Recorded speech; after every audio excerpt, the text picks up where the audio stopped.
Nyatanya seperti akan kita lihat sekarang, bahkan pekerjanya itu bisa dipecat oleh Firly 57 orang begitu saja. Padahal di undang-undang yang baru KPK itu asasnya itu setelah asas kebebasan, kemandirian, paling bawah itu penghargaan terhadap HAM. Itu perlu gak ada di undang-undang sebelumnya. Saya nggak tahu, mungkin jangan-jangan komisi etik di UTOM ini lebih bekerja daripada komisi etik yang di KPK. Kalau ini kan juga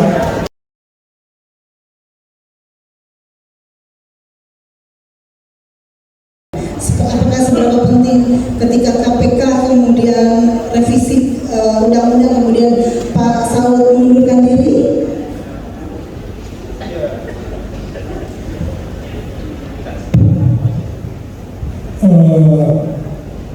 Ketika negara banyak di dunia ini bubar atau fraudit gitu ya, rusuh, keadilannya nggak tercapai-capai, kemudian PBB mikir di mana-mana ya, terlebih Indonesia, Afrika, terus Asia Selatan itu, maka mereka malah sebut deep-rooted corruption.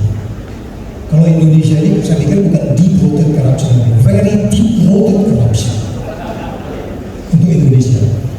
Bayangkan ada 9 lembaga di dunia menilai kenapa kita dapat angka 34. Kan bumi ini dibagi 1 sampai 100 indeks persepsi korupsi.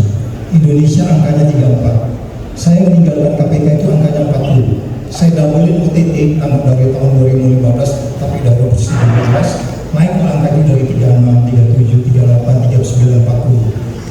Ketika Jokowi mengesahkan Undang-Undang 19 tahun 2019, anjlok turun ke bawah, dan itu sudah kita perkirakan dengan 26 poin kelemahan. Itulah dari 40 turun ke 34, naik 1 aja susah. Dari posisi itu saya katakan 34 itu, angka 34 yang sekarang itu persis ketika Jokowi mulai berkuasa. Jadi dia pemberantasan korupsi, saya katakan Jokowi ini kayak bekerja. Kenapa kemudian ada piagam PBB anti korupsi, kemudian kita tanda tangani piagam PBB anti korupsi itu mengatakan bahwa semua dunia siapapun kalau masuk anggota PBB, Anda harus tanda tangani piagam PBB yang disebut UNCSC, United Nations Against Corruption. Itu kita tanda tangani, kemudian kita sudah ratifikasi dan seterusnya. Ketika itu kita ratifikasi, syaratnya hanya ada 2 saja. Pertama, lembaga itu harus independen dan tidak boleh berhenti. Jadi nggak boleh bubar ya. Itu udah kita tanda. Jadi pertanyaan tadi kalau jawab ya. Itu piagam PBB kita tanda tangani dan dia harus independen. Masuknya Undang-Undang 19 2019 itu, KPK itu sudah di bawah pemerintah, praktis di bawah Jokowi ngacak-ngacak. Berarti kita bertentangan betul dengan piagam PBB yang sudah kita tanda-tangani. Oke? Terus kemudian yang berikutnya adalah Anda harus melindungi pekerjanya di KPK. Maka itu kemudian Indonesia keren. Ketika kita sudah ratifikasi itu, SBY masuk naik 1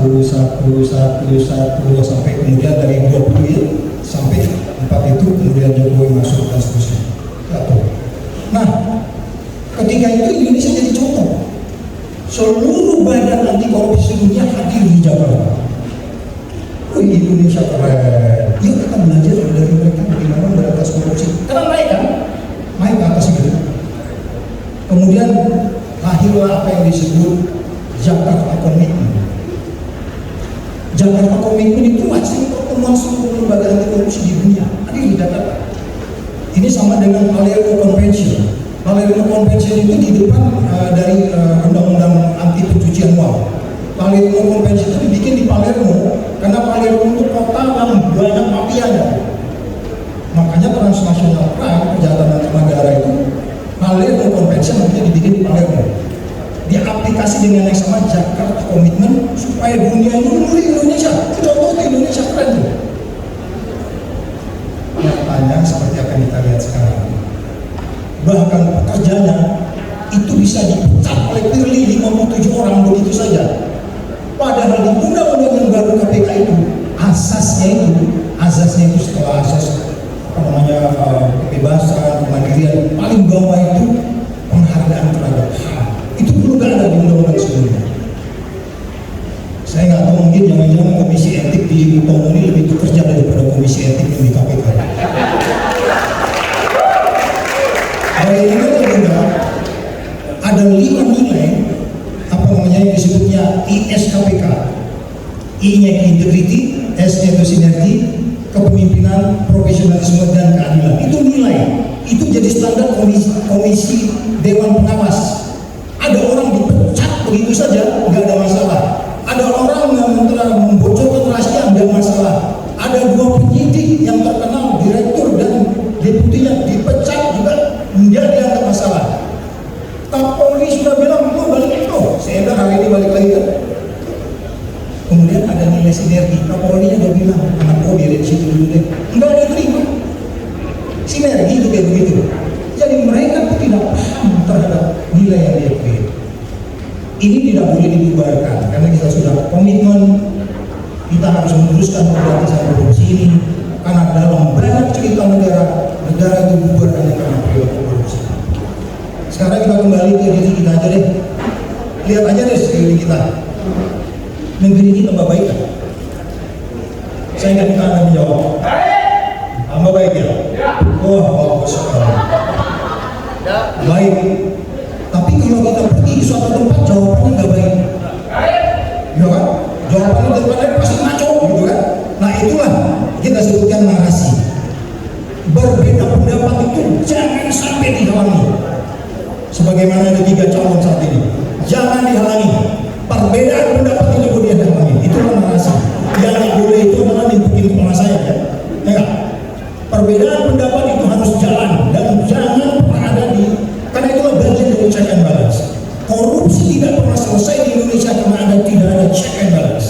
Sebagaimana kita di rumah di check and balance oleh istri kita, kalau kita suami, kalau istri di check and balance oleh suami. Jadi check and balance itu yang tidak jalan sehingga konflik of interest yang lebih dominan. Konflik of interest ini adalah satu yang diminta oleh OECD, Organisasi Negara-Negara Berkembang, kepada Indonesia. Indonesia nggak bisa masuk OECD sejauh ini karena memang konflik of interest cukup tinggi. Jadi sekali lagi angka yang 34 itu mau dibiarin begitu? Ya kayak Malaysia lah dikit 40. Kalau saya mimpinya sih kayak Singapura, saya ada 3,5 tahun hidup di sana, 80 keren angkanya. Mereka dapat angka indeks persepsi 80 itu menurut ceritanya Lituan hanya pakai 3 kata. Kata pertama itu adalah meritokrasi. Nanti cek di YouTube ya, meritokrasi. Yang berikutnya, kata berikutnya adalah pragmatisme. Yang ketiga ini yang kita nggak punya, honesty. Apakah pemimpin-pemimpin kita ini sudah jujur? Lantas maukah kita mencari pemimpin yang jujur? Anda jawab sendiri nanti siapa, nanti saya bisa berdebat dengan nama. Tapi kalau Anda paksa, gue sebutin namanya. Meritokrasi, pragmatisme itu di situ istilah yang disebutnya sebagai narasi-narasi tadi. Di situlah Anda akan berdebat dengan banyak orang. Di situlah Singapura wilayahnya bertambah terus, beli pasir dari Indonesia. Pragmatis dia. Tapi pragmatisme ini dikontrol oleh meritokrasi dengan honesty. Meritokrasi itu Anda nggak boleh dukung anak Anda, nggak boleh mendukung saudara Anda. Kalau mau didukung harus ada yang namanya etik